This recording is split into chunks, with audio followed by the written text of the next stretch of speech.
guys, welcome to another day of Halloweek. Today I dropped, oh, it's kind of windy out there we go. Today I dropped by the mall to see if I could find anything interesting, and I looked at a few shops. Of course, Mr. Donut, they're kind of repeating the same donuts they did last year, so you know my policy, my personal policy, trying to look for something new. But I did come to a sort of traditional Japanese sweets, I guess we might say, shop. They do a lot of the dango and the daifuku kind of stuff. They did have a little Halloween display. You know, I saw Halloween displays elsewhere, like Halloween socks or dog chew toys and things like that. But obviously, I'm not going to be doing a fashion show for you guys. I'm going to be eating something. So first off, I got this. This is a dorayaki, you know, Japanese pancake. Halloween theme. And I also picked up a couple of daifuku as well, which are the mochi kind of things. They usually have, when I think of daifuku, you think like they got the strawberry coming out of them, but these are chestnut daifuku. So you can see that little yellow, you gonna focus on there? You see that yellow bit there? It's not an egg yolk. It is a chestnut, and you can see how thematic it is here. One of them, I believe, is, well, it says pumpkin, but I'm not sure if that's because it has a pumpkin on it or not. Let's dive into the Japanese pancake first. I know I've been doing a lot of sweets, haven't I? I guess, I mean, that's what Halloween is all about, right? So yeah, I don't know if this is gonna have like a pumpkin flavor or not, but I'm gonna find out. Okay, open here. I kind of didn't want to rip the picture, but I guess that's what we gotta do. So inside we have, okay, it's not very glorious, to be honest. I was hoping there would be at least, you know, boom, jack-o'-lantern stamped onto it, but it seems like a typical dorayaki. Oh, I can't even open it without ripping it here. Can you get a little glimpse in there? Crap. Trick or treat, there's my trick. Can you get a little glimpse in there? That is the sweet red beans, and by appearance it just looks like a normal sort of dorayaki. Oh, even though this one, I guess it's my own fault for trying to open it, but it's just breaking apart here. Let's get into this thing. No, it's just a typical dorayaki, gussied up as a Halloween treat, which is pretty typical here in Japan. Like if you go into supermarkets or anything, there's a lot of like items. I'm thinking about like candies or chocolates and things like that. They do have Halloween items, but quite often the taste is the same as it is all year round. They've just slapped a different package on it. So you can get this dorayaki like all year round, but this time of year you can get it inside this package, that kind of thing. So it's pretty typical. I mean, if you like dorayaki, it's a fine dorayaki. That's a legitimate place that makes traditional Japanese sweets. Yeah, this was $194, so almost 200 yen. But for some reason, you know, we haven't hit Halloween yet, so maybe they haven't been selling so well, but they were all 30% off the Halloween items. So, I mean, there's that. If you're into red beans, this would be for you.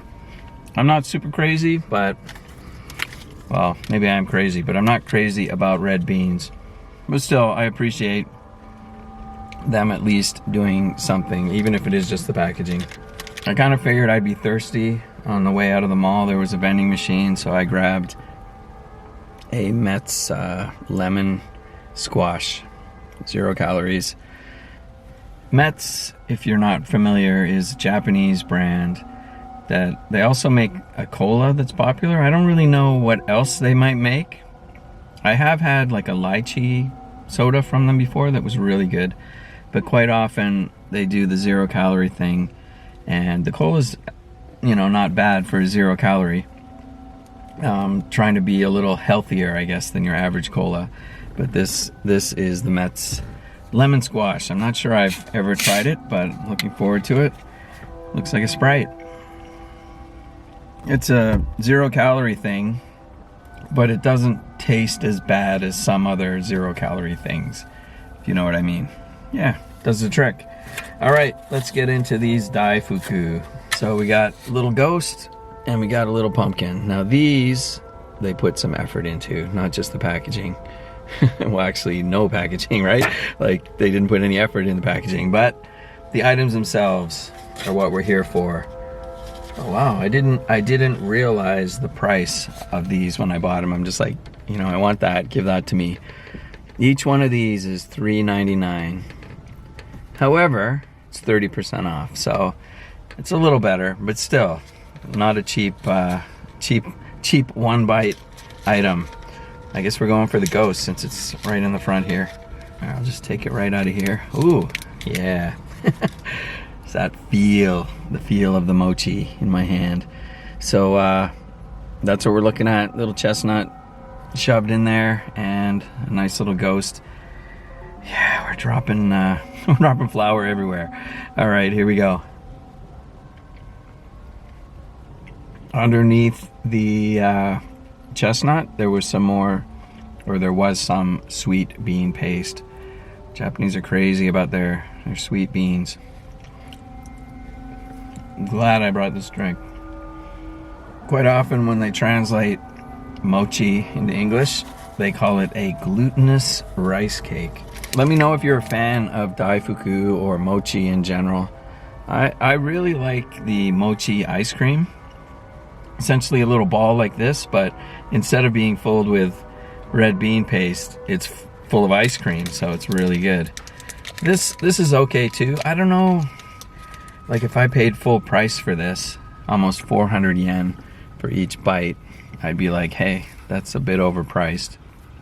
But maybe if I was Japanese, I'd be like, that's the best red bean paste I've ever had, so who knows. But yeah, let's go for this pumpkin. I'm kind of expecting it just to be the exact same, the only difference being that it has a pumpkin instead of a ghost. But here we go. Well, just exact same. Glutinous, what did I call it? Rice cake? Gelatinous? Wait, I don't know. It's both of those. It's good though. That is some Daifuku and some Dorayaki. So I don't know, not traditional. Oh, I can hear the Japanese national anthem being played for some reason. Maybe it's just the time of day someone decides to play it. I don't know.